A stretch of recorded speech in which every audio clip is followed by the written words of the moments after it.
মসজিদে আকসা এটা এমন একটি মসজিদ যেই মসজিদে আমার নবী মেরাজে যাওয়ার সময় নামাজ পড়েছেন। এই মসজিদ সেই মসজিদ যেই মসজিদের পাথরগুলো একদম সমুদ্রের তলদেশ থেকে জিনদের মাধ্যমে উঠানো হয়েছে। প্রত্যেকটা পাথরে সূরা ইয়াসিন লেখা ছিল।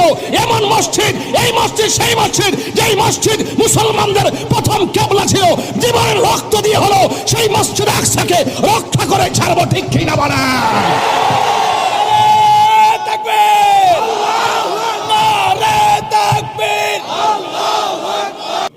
এবার মিল্লামিশা চলেন, সবাই মিল্লামিশা লন, আমরা ফিলিস্তিন যাই। কতক্ষণ ঠিক না বেঠি? এটা পরিষ্কার কথা। আসেন, বসেন, কথা বলেন। আসেন, আমরা কি ধারণ করি বুঝা যান।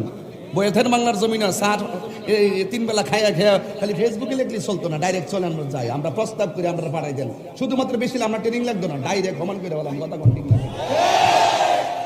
আয়েন মুসলমান